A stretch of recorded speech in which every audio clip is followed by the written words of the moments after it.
Good afternoon, everyone, and welcome.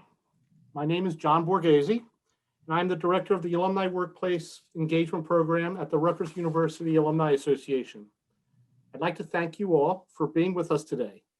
Today's virtual event offers Rutgers alumni and friends the opportunity to connect with each other and build Rutgers pride. Today, we are honored to have with us a group of renowned experts on diversity, equity, and inclusion. Their work not only impacts their organizations, but the community as a whole. These leaders are all Rutgers alumni. Please note, all attendees have been placed on mute for the duration of this discussion. We encourage you to share your thoughts and your questions. If you have any questions, please send them via the Q&A option on your screen throughout the presentation. Following the discussion, I will present questions aloud to the moderator. We will get to as many questions as possible. It is now my privilege to turn it over to our moderator for today's program. Lloyd Freeman is a 2007 Camden Rutgers Law School graduate and is currently the Chief Diversity and Inclusion Officer at Buchanan, Ingersoll, and Rooney, PC. There, he is responsible for diversity throughout the firm and also impacts the legal industry as a whole. But I'll let him tell you more. Lloyd? Thank you so much, John. Hi, everyone, and welcome to our program. I am just so very honored to be on this esteemed panel with my fellow Rutgers alumni. We have three individuals who are all-stars in their own right in the D&I space. I am sure that I could not do the three of them justice by providing introductions. So I'm going to turn it over to each of them to introduce themselves, but please do talk to us about your current role, what organization where you're employed, and also make sure you mention what year you graduated from Rutgers and which particular college. Why don't we start with Brenda? Hi, everybody. I'm Brenda Velasquez Wagner, and I'm the Chief Diversity and Inclusion Officer at LabCorp. I worked at IBM in different HR leadership roles for 20 years and some other companies as well. And I was Rutgers undergrad, Rutgers College, class of 91, and Masters of HR Labor Relations Management in 92. And I also have my Rutgers mug with me. So I'm so honored to be here today with all of you and fellow panelists. Thanks so much, Brenda. Veronica. Hi, everybody. Thank you for having me. My name is Veronica Velasquez. My pronouns are she, her, hers, and I am a Senior Manager of Inclusion and Diversity at Expedia Group. I'm based out of New York, though I've been based out of my apartment this whole year, which is pretty sad. And Expedia Group is actually pretty large. It's about 22,000 employees globally who've all gone remote this year. And previously I was at Unilever, also doing diversity and inclusion work. And I graduated a mere 6 years ago from Rutgers Business School in New Brunswick with a major in marketing and a minor in American Studies. We can see the marketing major coming in handy. We see the insignia behind you. So you're very much so on brand for the conversation. Michelle, you want to round it out? Yeah, sure. Happy to be here. Hi, everybody. Michelle Meyer, and I am the Chief People and Culture Officer at Major League Baseball. Pretty new to that role. I've been there a couple of months, actually 3 months this weekend. Really happy to be there. I am an employment lawyer by trade and practiced DE&I leadership for a decade before going into this role at Major League Baseball, where it's actually the perfect blend of all of my experiences. I lead HR, DE&I, and office operations globally for Major League Baseball. I, prior to this, worked at Prudential, KPMG, and practiced law at some New Jersey firms, and it's just been a great career. I want to thank Rutgers for setting me up for success. I graduated from University College in Newark in 1989, and I am proud to live with my husband, who is a Rutgers alum, and my son, who is currently a sophomore at Rutgers. Nice. Wonderful. I really want to make sure that we thank Rutgers for the title of the program today. And in particular, the emphasis on the word real, that we're going to have a real conversation on diversity, equity, and inclusion. Not one that kind of gives you a very high level the business case for diversity and inclusion. We're far beyond that. And what I've spoken with the panelists about before today is that we're going to make sure that we get into the granular as to what it means to really work in this space. So the first thing I wanted to talk about was essentially each of your titles. And so I see there's some variations there, whether you're a chief people officer or a chief diversity and inclusion officer. Sometimes you'll see belonging in the title. Irrespective of what the actual title says, what does, I guess for means of consolidating, a chief diversity officer do?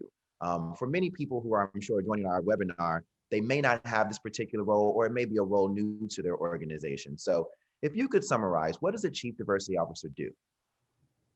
So, I guess I'll start and say it depends. I think every organization is at a different place in its diversity, equity, and inclusion journey. And different organizations tend to want to focus on different things. So, for most of us, and I think Veronica and Brenda will agree, there are, kind of three things you need to be thinking about when you're thinking about DE&I. You need to be thinking about your workforce, your workplace, and your marketplace. So depending on where you work and what your organization's focus areas are, some may focus on one piece and not the other two. The organizations I've had the privilege of working in, we focus on all three. So, currently I oversee all of our efforts around workforce diversity, meaning thinking about our talent and who we're bringing in the door, how we're growing and retaining that talent. I'm also in charge of workplace, which is culture, creating that environment of inclusion and belonging for everyone. And then we have a huge brand in the marketplace and do a lot with our communities. So there's a whole effort around supplier diversity, supporting underserved communities, et cetera. So the DE&I team that I oversee is doing all of those things. But I really do think for anyone, curious about this role, it really does depend on where you work and what areas of focus your organization has on the topic. Yes, Michelle, I'd definitely add to that.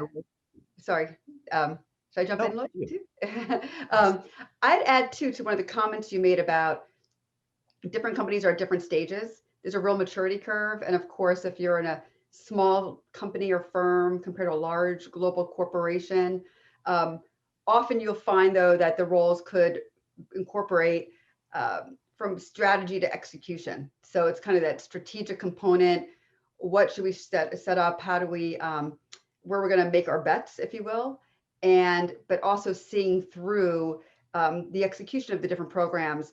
But often we have to really depend on our broader team.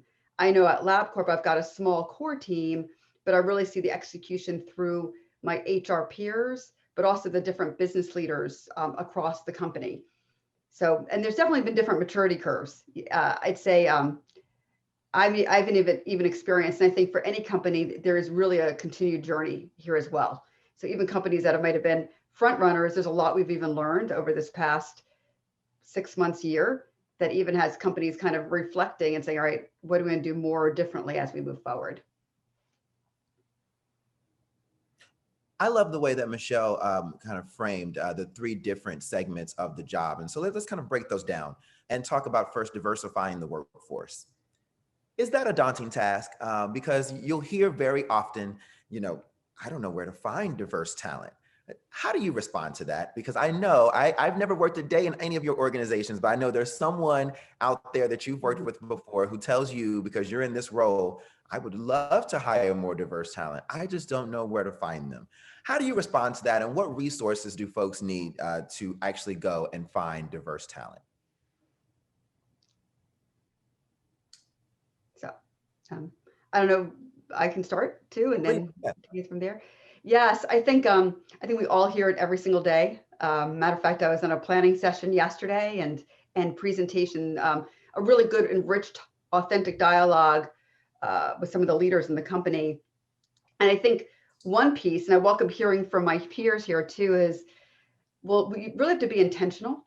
There is amazing talent in any given organization, and often it's really seeing and listening and hearing and getting to know our people.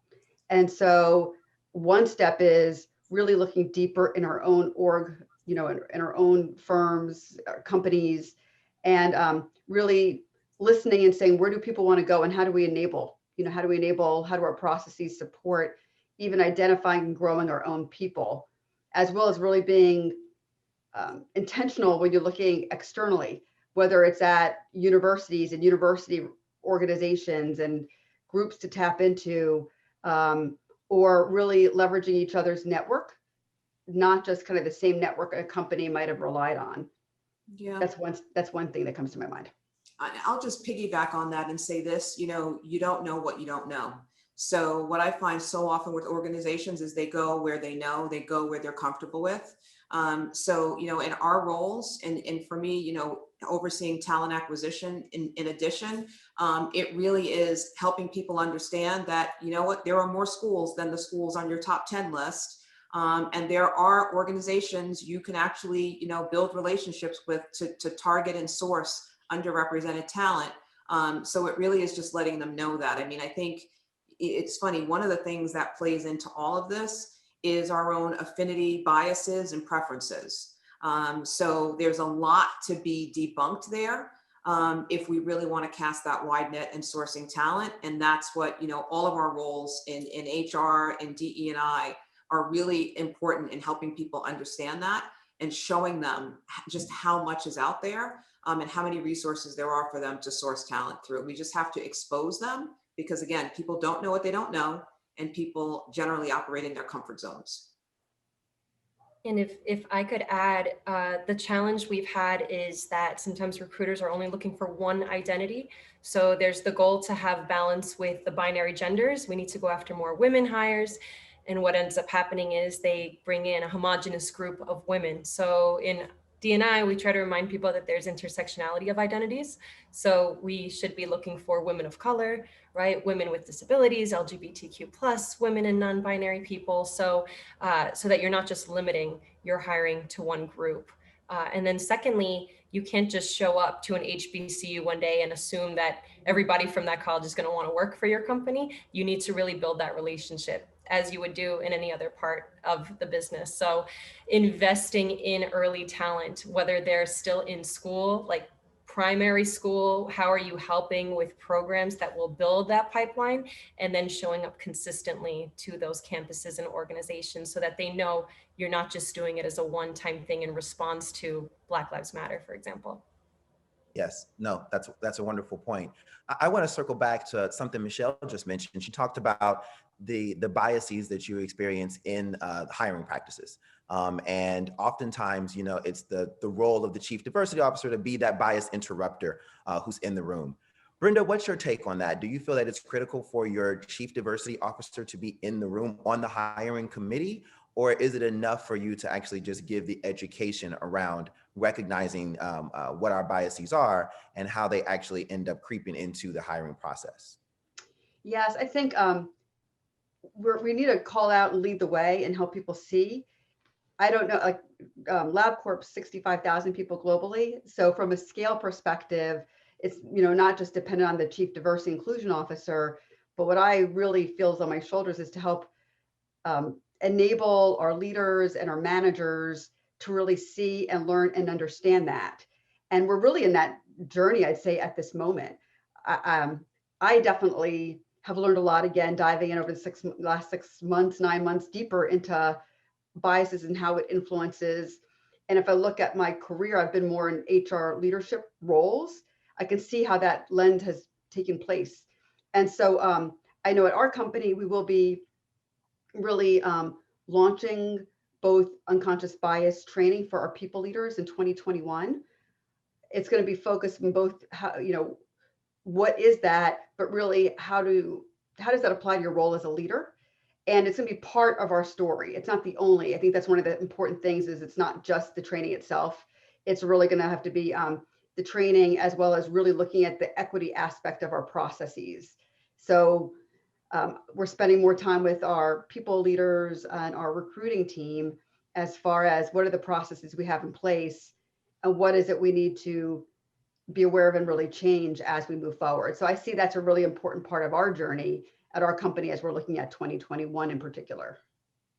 Yeah, Brenda, I love the way you just said that, because what you described, it's so true. I mean, it's really that shared responsibility. And I think, like you said, it's kind of, we've got to lead the way and set the tone but then everybody else has to own it. And that's one of the things I say all the time. And I said it, when I walked into Major League Baseball, I said, look, I don't own any of this. This is a shared responsibility. We all have to own it because, Veronica, Brenda, myself, you, Lloyd, we could train people, and put them through all the courses in the world. But if they don't own it and put into practice, what we teach them around inclusive leadership skills, then we're never going to get anywhere. I mean, I think, Brenda, you said it well. I mean, we can't be in every room, at every table, weighing in on every decision, but it's up to our leaders to do that and own it. So, with in addition to the bias training, I think, what Brenda just said was so poignant around, you have to teach leaders how to lead inclusively. You can't just tell them, okay, here's the bias training. Now you know what it is, because then the next question is, well, now what do I do? So we've got to kind of lead them to it, and then they have to activate. Right. And I just share a case study example of how we have unconscious bias training, of course, at Expedia Group, but then we've also recently launched mitigating bias in performance reviews, because end of year performance reviews are going on in the next couple of months. And so besides learning about your bias, how could you then apply that in the room when you're talking about talent and how they've performed in a year like this, where we've had a lot of people have to sometimes go part-time, right, and step away from work. So creating learning modules for sure, that people can be aware of what bias looks like in a conversation like that. And then even designating somebody in the room who could be an objective observer. That, of course, it would be great if it's always the diversity and inclusion team, but since we can't scale that, teaching somebody in the room to call out bias when it starts coming up in a conversation, whether it's between men and women, right, or underrepresented minorities, and the language that people are using to evaluate them. So you really gave me a great segue, because when we start to have this conversation about D&I and we really get into the I piece, the inclusion, there's a particular demographic, white men, and oftentimes they feel a bit excluded, because what happens is that many of the historically underrepresented groups, they get called out. So women get pulled into the conversation. We start talking about people of color. We start talking about LGBT individuals, et cetera. And it's almost at the exclusion of white men. And many times you'll find white men find, I don't know what role I play or what lane I should be in helping to advance diversity and inclusion. Michelle, I'll go to you first. What are your thoughts around the role that white men can play, which I believe is a very critical role in helping to advance diversity and inclusion in the workplace? Yeah, so it goes back to what I said before, right? I mean, this is a shared responsibility, and we need all players on the field, literally everybody. And I actually have a pretty unique perspective on this. And my perspective is that, you know what, I actually have started using the phrase underrepresented more than anything. I don't use diverse often. I don't use minority, because quite frankly, there is no more minority in the United States of America if you look at the changing demographics. But what we do have is we have underrepresented groups across and within our organizations at every level. And at any point in time, a white male or a white person, regardless of gender, can be underrepresented. So for me, it's around, how do we fill the gaps where we have lack of representation? What is that lack of representation? And how can we all get involved in working together to improve that representation? Historically, for example, if you look at HR roles, HR departments, they are traditionally predominantly staffed by women, for example. So it's like, where are the male candidates? That's just one example. So there are, for me, instances in which, kind of setting the stage for everyone from day one to say to, everyone, including our white colleagues, is, look, we're all in this together. This is a shared responsibility, because on any given day, on any given team, in any given region, any one of our particular demographic groups could be underrepresented.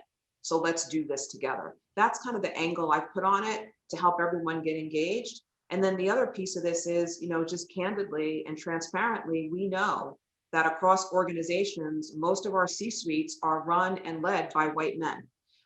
So that's just the truth of the matter. And they have to set the tone to change our trajectory for the future. So helping our leaders understand that is critical as well, because they set the tone and everybody else follows along. So we need them engaged from the beginning. I totally agree. And I also am very much so a fan of empowering individuals to serve in that sponsorship role. And certainly, of course, the theory of allyship comes into the conversation as well. Brenda, I saw you unmuted. Did you have anything to add on that? Okay. Yeah, I would just say I love what Michelle said 100%. And to me, when you're really focused on inclusion in an inclusive work environment, it's kind of like a rising tide floats all boats. If we do it well, having an inclusive environment is really about bringing out the best in people, having them to have the ability to perform, feel valued, and that applies to everybody.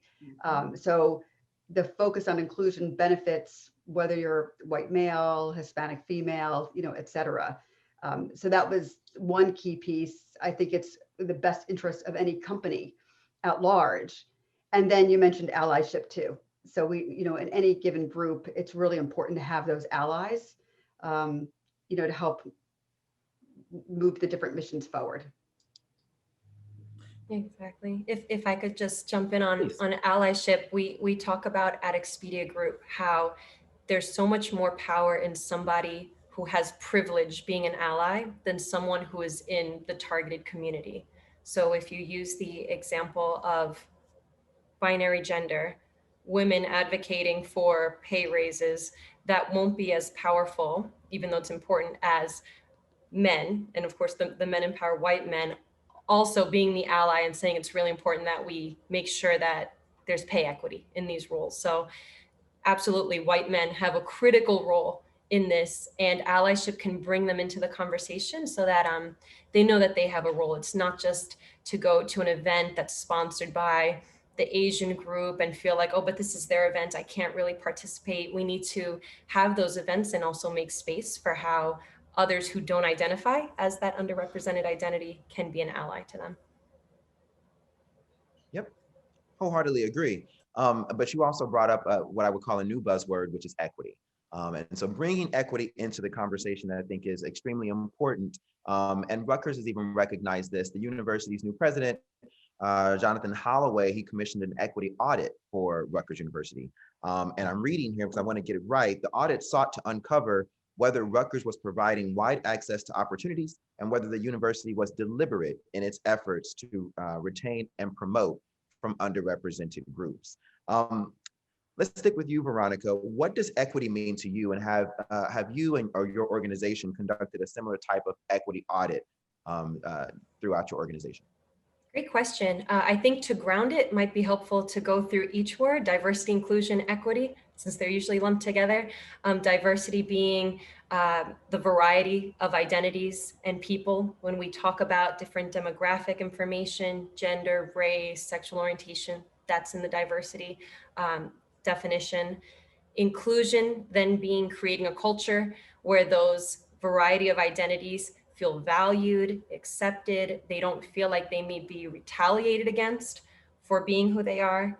And then finally, equity, meaning more the understanding that there are barriers and advantages in place, making it so that we're not all at the same starting line.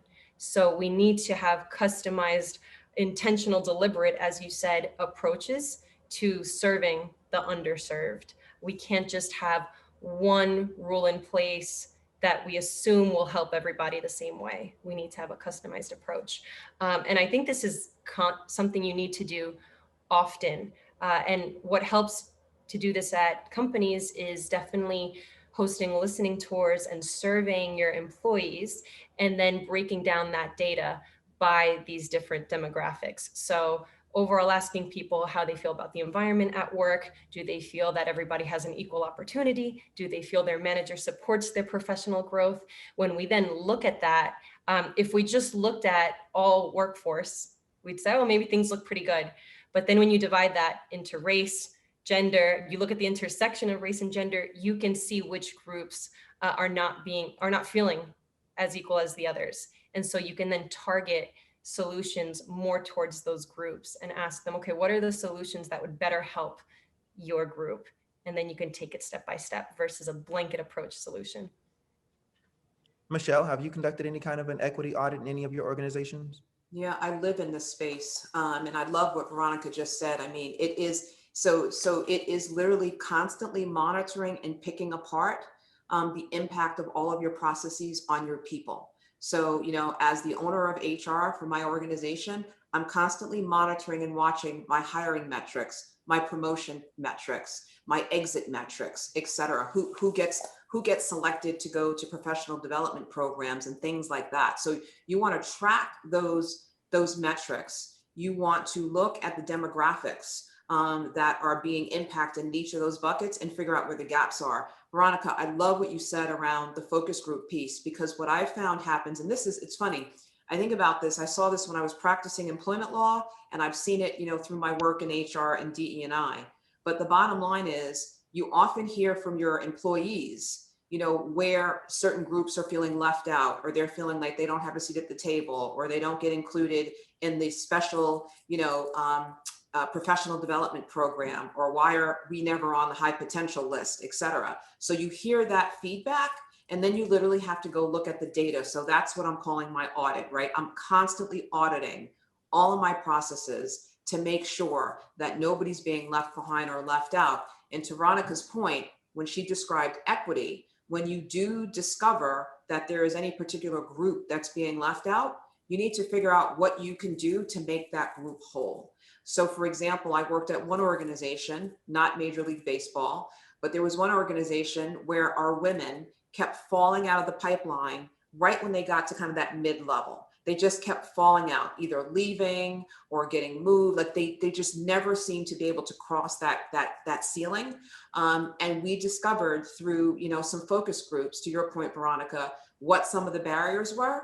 And in the spirit of equity, right, we had to put some processes and procedures in place to try to help our women grow and thrive up that trajectory in their career. So those are the kind of the things and systems that go in place. I think, a major audit is a good thing when you have a huge organization, but then post that formal audit, you need to be auditing, measuring, tracking, and monitoring all the time. So as if your plates are not already full enough, right? With everything that we've been talking about so far, March of this year changes everything. And with COVID-19 and the pandemic and how it affects, first of all, the entire world, but second of all, business, everyone begins to work from home and people begin to feel a bit in isolation. And so certainly, if you're trying to drive inclusion, isolation is essentially an anathema to that. Brenda, how has your organization pivoted and what have you changed to try to remain inclusive while everyone is virtual? Yes, probably there's two parts to that question. I think one is when it comes to inclusion in the virtual, it was a big deal for our company to pivot. We have certain roles that people have to, they're in the labs, you're going to get your blood drawn. There's certain roles people have to go to the office, but there's many other roles they don't. And what's probably helped in that matter is the technology of using video, seeing each other has been really significant. There's definitely been a trade-off in some regards where you're not sitting down together, but in the other areas, it's actually opened up. We were on with some of our employee resource groups across Europe, and some of our Europe locations are small. And they're like, wow, suddenly we're all on this employee resource group together, whereas before I might have been just in my local office. So again, it does take being though thoughtful and intentional and making sure we're reinforcing the tools that we have and people are outreaching, and we do reinforce check in on your people between balancing our lives amongst COVID. A lot of people have their kids at home and trying to get their education, or they've got someone who's sick, an elderly parent. People are not necessarily okay. So reach out. That's one component. I think the other component from a diversity perspective was this kind of role in our company was really elevated. Before, diversity and inclusion was really within our talent organization. And come really June, it became really the Chief Diversity and Inclusion Officer that's co-reporting to both the CEO and CHRO, and responsibility to report out to the board. So there's truly a reflection that we need to elevate this. It's a business priority. It's led also by the CEO. So those are several different changes that's really taking place at our company, and I think shared, at many other places too. Yeah, it's funny. I want to echo what Brenda said, and I would say, both where I am now and where I was before I joined MLB, it's much the same. It's been, really being very intentional about engaging your people in thoughtful ways. I mean, Brenda, I couldn't agree with you more on the check-ins. I remember I was at KPMG before MLB, and I remember when the pandemic hit, our chairperson at the time said, the first thing we need to do is wrap our arms around our people. We need to get our people together. We had town halls all the time. I mean, 30,000 people organization, and we were having town halls once a week. And like Brenda said, we charge all of our business leaders with doing regular routine check-ins with their teams. And I also agree with you, Brenda, that the silver lining in all of this is that we've actually been able to connect more people who were never connected because of the virtual platform. I remember back in June, our US office usually hosted a Pride celebration with our Pride BRG. And we were like, you know what? Why don't we just do it globally? And it was like this bright light went off for people to go, oh, wow, yeah, that's right. We do have global offices. And we actually brought together, I mean, we literally tenfold the people attended this global summit. And the feedback was tremendous. We did it quickly. We did it efficiently. We didn't have to worry about space and food and hotels and all of that. And I actually think we were better for it. And now, at baseball, same thing, international offices, people all over the place. And we are finding the power in our, in our virtual space has been a great way to connect people. But I think, like Brenda said, I am constantly worried about our caregivers who are trying to, work and manage caregiving responsibilities at the same time. I'm worried, actually, believe it or not, a lot of people don't think about this, but I'm worried about our introverts. Our introverts, that's a whole nother dimension of diversity. That's a whole nother conversation, who generally, are quiet wallflowers. They kind of turn the camera off and they're not seen or heard. And I worry about how they're going to fare from a performance perspective, from a personal brand perspective, from hiding behind a camera. So there are so many dimensions of this virtual workforce that we have to think about. But I think Brenda said it best around intentionality is required in everything that we do. And I say it all the time to my people, my HR team, I say to them every day, our goal is to wrap our arms around our people. Wrap our arms around our people. Our people are our business. And without our people, we are nothing. So we've got to wrap our arms around them. So there's the pandemic, right? And then we compound that because in May, we have the killing of George Floyd. And so we're talking about checking in on our people, and we're talking about, our introverts, and it seems like we're getting closer to, kind of that mental health aspect. How are our people doing? Just months into a pandemic, we faced this tragedy. What was, we'll start with Veronica, what was your organization's response? And if someone is watching this webinar now and either their organization didn't have a response or it was lackluster, what can they do now? Is it too late? Can we still address this? What are we doing in response to the killing of George Floyd?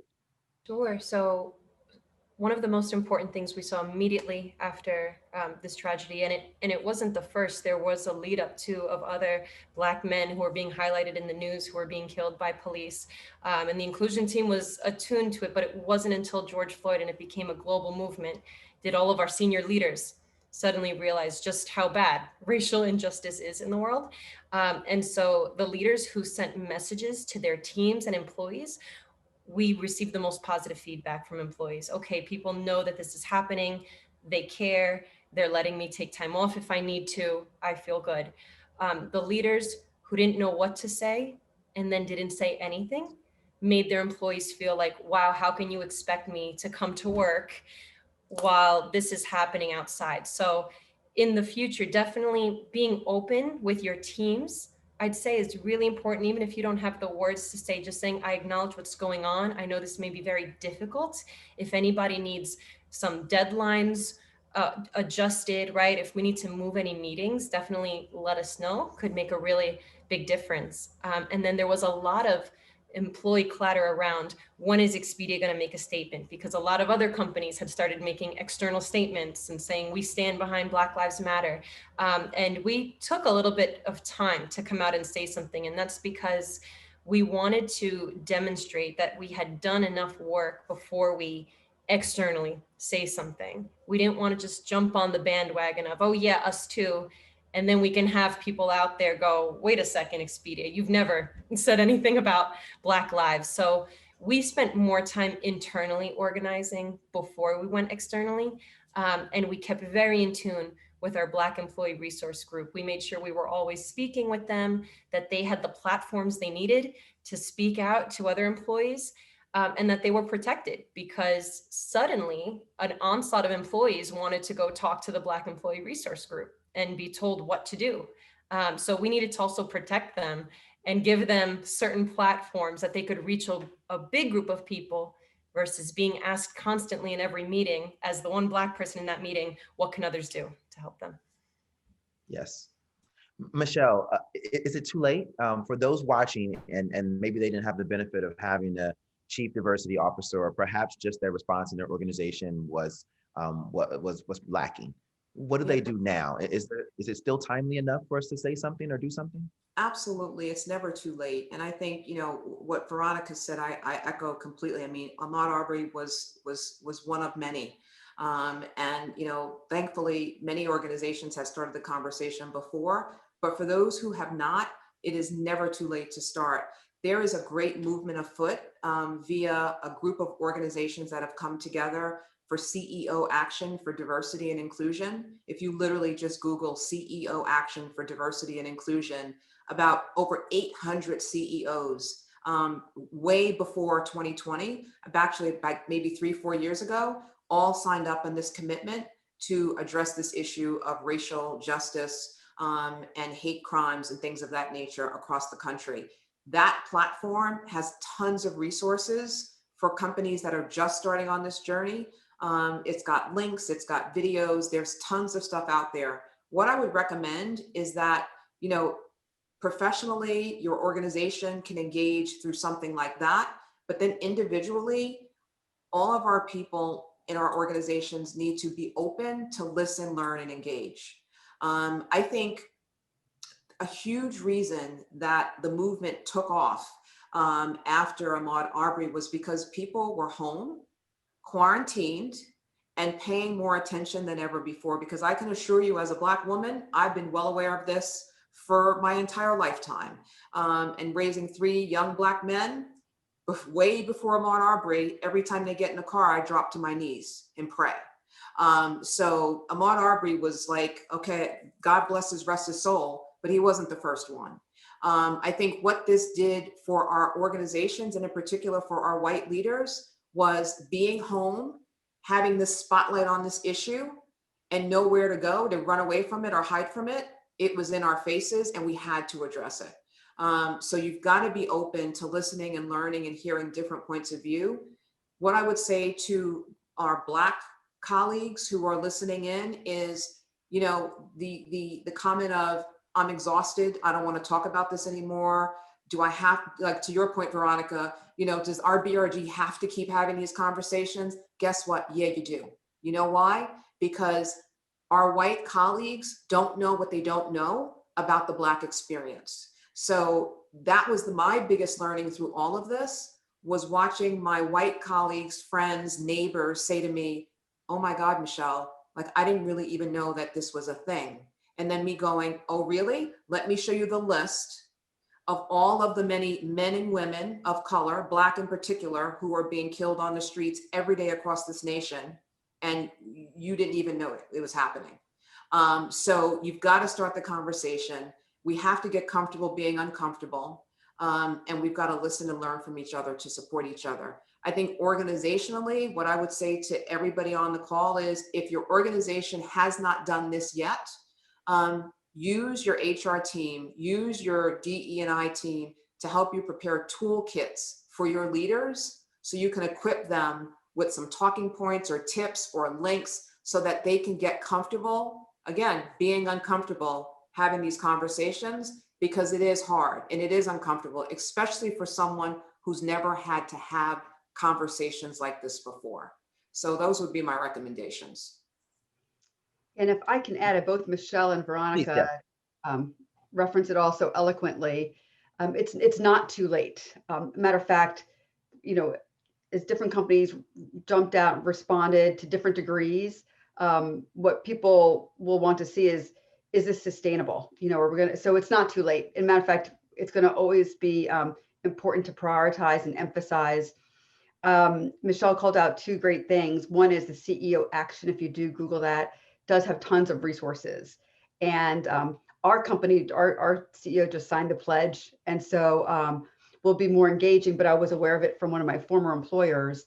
And if you just don't know where to start, if you go out there, it's accessible. And I do think equipping leaders to at least, again, using this time to check in on their people and ask, how are you doing, is one place to start.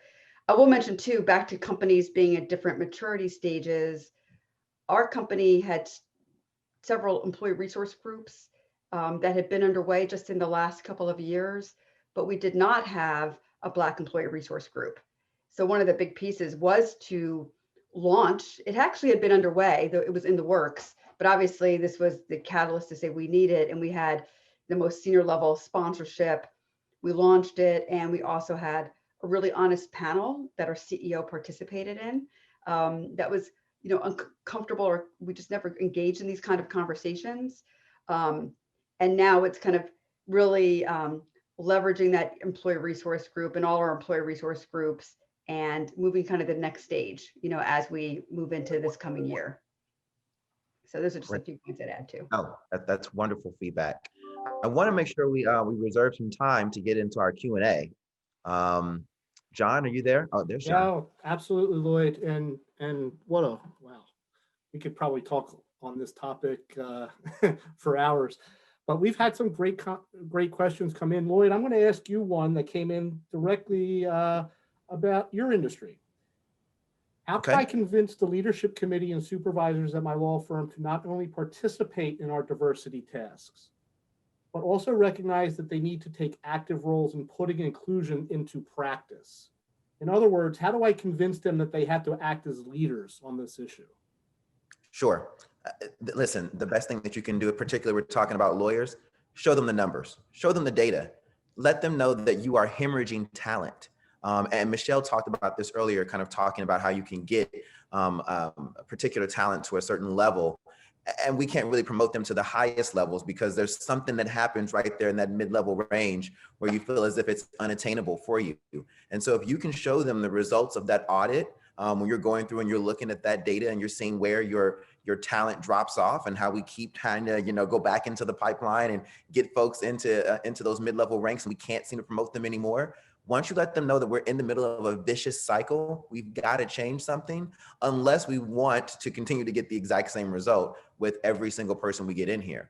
And also make sure that you open their eyes that these individuals who are from these underrepresented groups know they may not be represented the best in, you know, your particular organization, your particular office, but they're talented and there are other folks out there who want them. And so in a time where you're sitting there thinking, okay, I don't know this person, I don't know how to relate to them, and I'm not sponsoring anyone who looks different than I do, guess what? There's a recruiter just waiting on you to do that so they can pick up the phone and they can take that wonderful, diverse talent to their organization, and that's where they're going to thrive. So if you don't want to lose your talent and you want to show them those numbers, you got to make sure you're making some changes, and you got to do more than just, you know, enable or assemble a diversity committee. You've got to really empower them to make some organizational change. Thanks, Lloyd. Another great question is, and this is to all four of you, how are you training managers and staff about issues of diversity and inclusion, their biases and microaggressions, and then holding them accountable? That's a great question. So, I mean, every organization I've worked in has had some type of training on this topic, education and awareness. And I think that it is required for folks at every level. What I'd like to suggest, you know, for people leaders is that it actually be embedded into existing leadership development training. What I've often found is when it's a standalone, you know, standalone has its place, But when it's a standalone, a lot of leaders don't want to engage, or they don't understand how being an inclusive leader is part of everything that they do. So I am an advocate for all sorts of education around this space. I actually just participated myself in one in my onboarding at my new company. And it was awesome because it actually talked about it, like Veronica, you so nicely defined the terms, you know, around the DEI. It took people through what the words mean. I mean, there seems to be, everybody just assumes people know what those words mean, but they don't, right? So you have to define the terms, you have to explain what the bias is, you have to give people opportunity to test things out with case studies or scenarios or questions or vignettes, so that they can really get their arms around it. And I think it should be an ongoing conversation because this is very complex. As I think Veronica pointed out, there are many dimensions of diversity. There's such intersectionality, and it all needs to be talked about. You know, we get caught up in one issue around one, you know, diversity dimension, and then we don't necessarily remember, like, we've got to deal with other issues. So you've got to deal with it all at the same time. So I think it should be an ongoing dialogue. On accountability, my personal preference is that for leaders of people in particular, leading inclusively should be a core competency and expectation. And leaders should be measured and rewarded based on their ability to have impact and drive results on that competency. If you don't measure it, it doesn't get done. So it has to be measured and it has to be tracked. John, if I can just chime in very quickly, I love the fact that Michelle was talking about the ongoing responsibility to continue to get this learning here. And I think that's all a matter of kind of changing the vernacular as well. You know, when you call it training, it seems as if it's something that you're going to do one time. You know, somebody trained you one time on how to save documents onto your system. You don't go through ongoing training on how to continue to save documents. This is education. And so this is a continuing part of your education, again, to be an inclusive leader, to lead with emotional intelligence. Those are the things we're going to have to continue to give you education on to make you great in order for us to keep that talent. Another question. How do you encourage employee feedback on equity without them feeling that it would be viewed as complaining? Good question. I mean, we've put into place anonymous and voluntary surveys so that people can submit what their challenges are without a fear of retaliation, especially from their managers, and giving examples of what's the feedback we're looking for.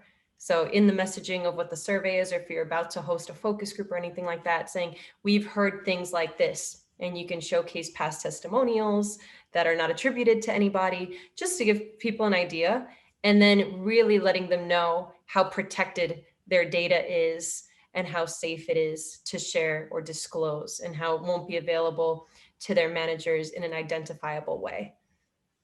Yeah, I'd add the importance of having all my employers had some kind of open door, right? Some kind of protected open door policy you can submit, or a channel, you know, that way you can submit, whether it's anonymous or really go. It's important to build the trust in the organization that it will go to a team that's independent, you know, within HR or in combination with the legal team, depending on how you're set up.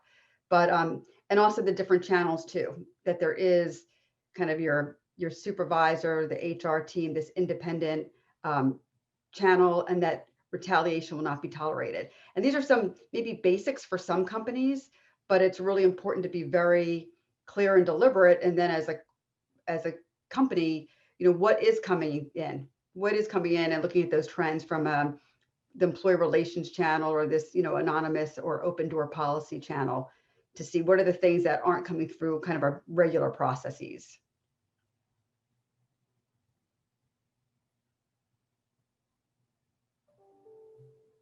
Uh-oh, John, you're on mute. I'm on mute, sorry. How many of us have done that over the last 9 months, right? We have time for one, possibly two more questions here. What are some of the most helpful organizational structures that move DEI work towards greater progression? Is it beneficial for CDOs to have a fully staffed structure that operates as a voice at various levels? I think it goes back to something we talked about earlier, which it depends on the organization. It depends on the organization, where it's at in its journey, what the size of the organization is, et cetera. But I think, of course, it's great if you can have, a fully staffed DE&I team, out across the organization. I kind of describe it like soldiers, right? It's like making sure you have all your DEI soldiers aligned to your businesses, et cetera. In the organizations where I've worked over the years, there's been usually someone in that chief DE&I role, and then they've had leaders who maybe were the DE&I liaison for a certain business or a certain country or a certain region. If you have the capacity for that and your budget allows for that, that's great. But I think Brenda hit something really critical that I don't want us to lose sight of, which is this is a shared owned responsibility and everybody has to be engaged. So your HR team must be engaged. Talent acquisition, talent development, learning, performance management, all of those folks have to be engaged. Your people leaders have to own it, be held accountable for it. And heck, from a community standpoint, your community relations folks have to be engaged. Your procurement and vendor folks have to be engaged from a supplier diversity perspective. So you can think about your DEI team structure, but then you also need to think about your colleagues across the organization who you need to engage. I actually recently formed at baseball, we formed a DE&I working council on purpose to bring together all of those stakeholders across the organization who have to own a piece of this with us, because it's not just up to my HR team or my DEI team to make this happen. Everybody's got to be engaged. So it is a collaborative partnership. And I think, Brenda, you said it best, right? That rising tide kind of gets everything going. You're on mute, John. My wife would hope that I would be on mute some of these days. So,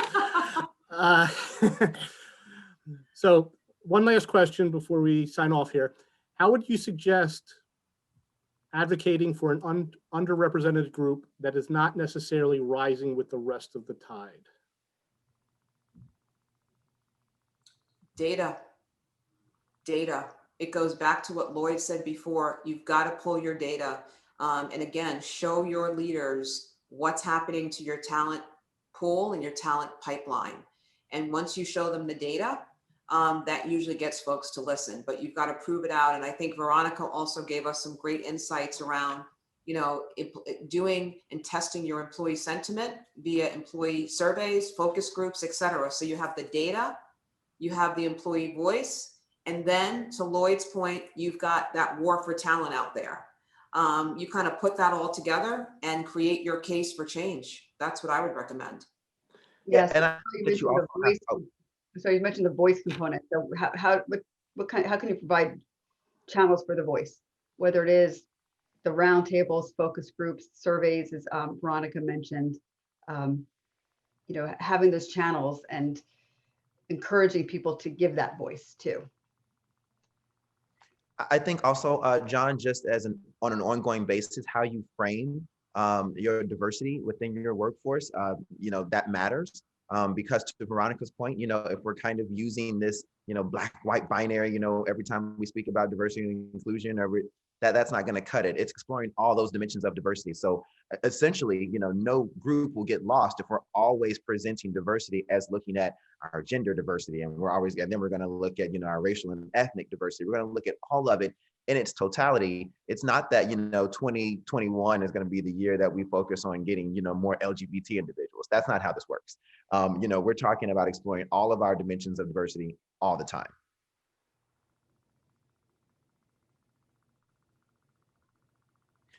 John, I'm going to end up wrapping up from you. Oh, okay. That's great. That's great. That's great.